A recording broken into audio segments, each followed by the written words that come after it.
Hello， 大家好，我係 Elvin 啊。咁之前嘅片同大家介紹過2房、3房、4房嘅單位都講過啦。呢條片就同大家講下啲1房嘅單位啦。我哋而家嘅身處嘅位置就係 Langara 49嘅 SkyChange Station 啦。後邊嗰度就係最近好 hit 啊，啱先新開幕嘅啫，嗰個 Oakridge Park 商場啊。而我哋今日要睇嘅呢個1房加廳嘅單位咧，就係喺呢度啦。我哋今日要睇嘅單位係一個1年新嘅1房加廳單位，面積561尺，係屬於矮層結構嘅公寓，但係佢係好罕見地係水泥公寓，並唔係木結構啊嚇。咁而且大家都知道，我哋而家身處嘅位置係屬於喺溫西嘅地段啦，所以其實呢邊嘅樓價尺價都係會比較貴。特別係喺最近最 hit 嘅嗰個 Oakridge Park 嗰度，當年佢哋樓花嘅尺價係高達2000幾蚊一尺添。而我哋今日呢個561尺嘅單位叫價都只係70萬唔到。咁我哋由 SkyChange Station 嗰度咧行幾步路2-3分鐘咧就已經嚟到我哋嘅呢個屋苑啦。門牌號係6859 Canby Street， 而我哋嘅單位號碼咧係207，就係呢一個啦。呢棟大廈咧總共有71個單位，6層樓高，咁所以佢係依然配翻係2部電梯俾你啊，就唔會話係好似一啲 low rise 嘅 apartment 咁樣就淨係得1部嘅電梯。咁我哋而家就即刻上去單位嗰度望一望先。一入到嚟呢個單位咧，就呢度少少嘅一個玄關嘅空間啦，然後後邊馬上就係我哋嘅廚房範圍啦。咁雖然係一個1房單位，但係廚房都依然冇慳皮啊，做翻一個好大嘅中島俾你。咁呢個中島上邊仲做翻2盞燈，如果想喺呢一度食飯咧，都唔會話黑面掹啦。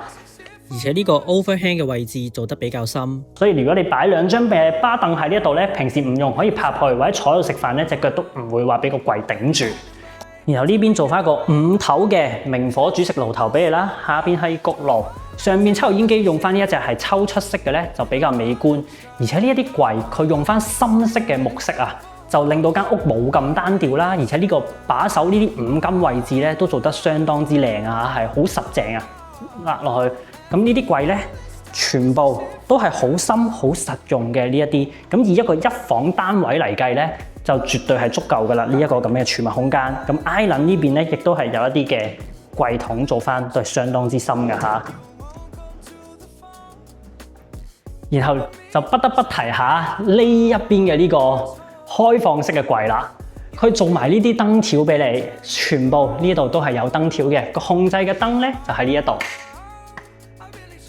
咁呢一個位咧就可以擺一啲例如你嘅展示嘅飾物啦，上邊嗰層因為比較少用啦，下邊呢度可以放一啲杯碗碟啊 whatever 都好，咁啊方便啲去拎，因為直頭櫃門都唔需要開。下邊呢一啲嘅5金亦都係做翻黑色嘅，同個白色嘅呢個 countertop 咧做翻一個對比，非常之靚啊！呢個花灑頭可以抽出嚟嘅，射水嘅，方便清洗啊，咁樣係睇得出呢啲都係有花過心思落去嘅。下邊一樣咧都係一個好大嘅儲物空間，所以真係再講一次，1房嚟計咧，呢個儲物空間真係絕對足夠啊嚇！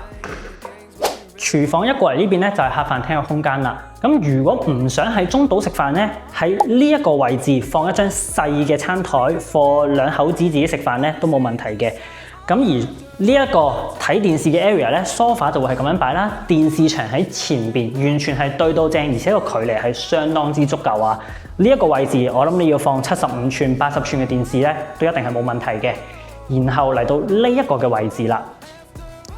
如果想擺一張工作台嘅話咧，其實呢個位置佢做咗一個嘅上網插口俾你嘅，即係你可以喺呢度放一張工作台啦，然後隔離先至放 sofa， 呢個距離咧都係足夠闊嘅係。如果唔想將呢個工作台擺呢一個位置，其實有個釘嘅，轉頭同大家睇，可以喺嗰邊去擺工作台都得。咁我哋嚟睇埋睡房呢邊先。咁睡房呢度咧，佢好貼心，做埋一個嘅頂燈俾你啊，係可以喺牆身呢度控制嘅。而且有一隻非常之大嘅窗啊，係望翻住過去東面嘅，我哋呢個單位向東嘅，咁可以床係擺呢邊啦，床尾做翻喺嗰邊，而且亦都係有做到電視嘅嗰個天線接口喺度嘅。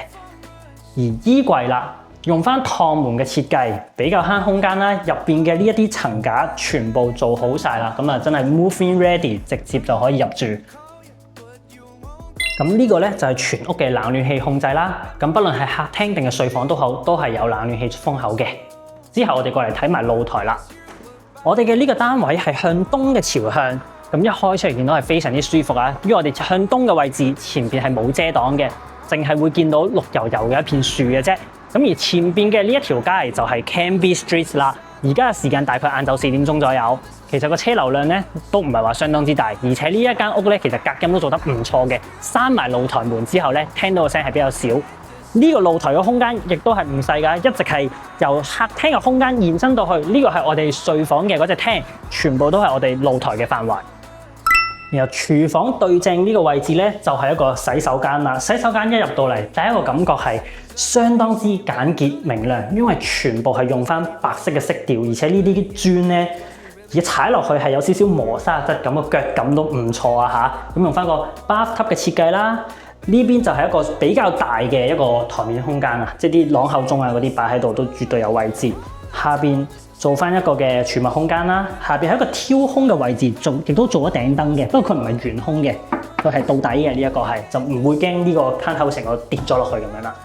咁洗手間出翻嚟呢一度咧，就係一個嘅洗衣乾衣機嘅位置，而且另一邊咧就係一個 coat closet 嘅空間。咁呢個位置咧可以掛下啲大褸啊，或者做鞋架擺下邊咧都係 OK 嘅。咁如果唔想鞋擺呢一度咧，其實仲有位置可以擺鞋嘅。就最後嚟睇埋呢個單位嘅 area 就係釘啦。呢一個釘咧，比我想象之中係要大啊嚇。對於一個500零尺嘅單位嚟講，我如果自己用咧，我就會係呢邊擺張台，可以係咁樣擺呢張台，咁樣做嘢啦，或者係咁樣喺呢度做，張台擺呢邊都冇問題嘅。咁而側邊啊就可以做一個比較矮身啲嘅櫃，增加儲物空間，例如鞋櫃啦咁樣。不過咧就唔可以做得太高，因為呢度有個燈掣喺呢一度啊嚇，就淨係可以做到嚟呢一度，或者你係用一種挑空設計嘅嗰啲櫃，咁你手可以伸入去 reach 到呢個燈掣啦。要係我哋呢個單位仲會包翻一個停車位同埋一個嘅單車 locker 嘅，咁而管理費一個月大概係300蚊左右，就會包 gas 熱水同埋全屋嘅冷暖氣。如果大家對於呢個單位係有興趣或者想要更加多嘅資料，都歡迎隨時嚟私信聯絡我。咁喺呢個禮拜我哋都會有 open house，咁希望到時可以見到大家啦。咁我哋下條片再見，拜拜。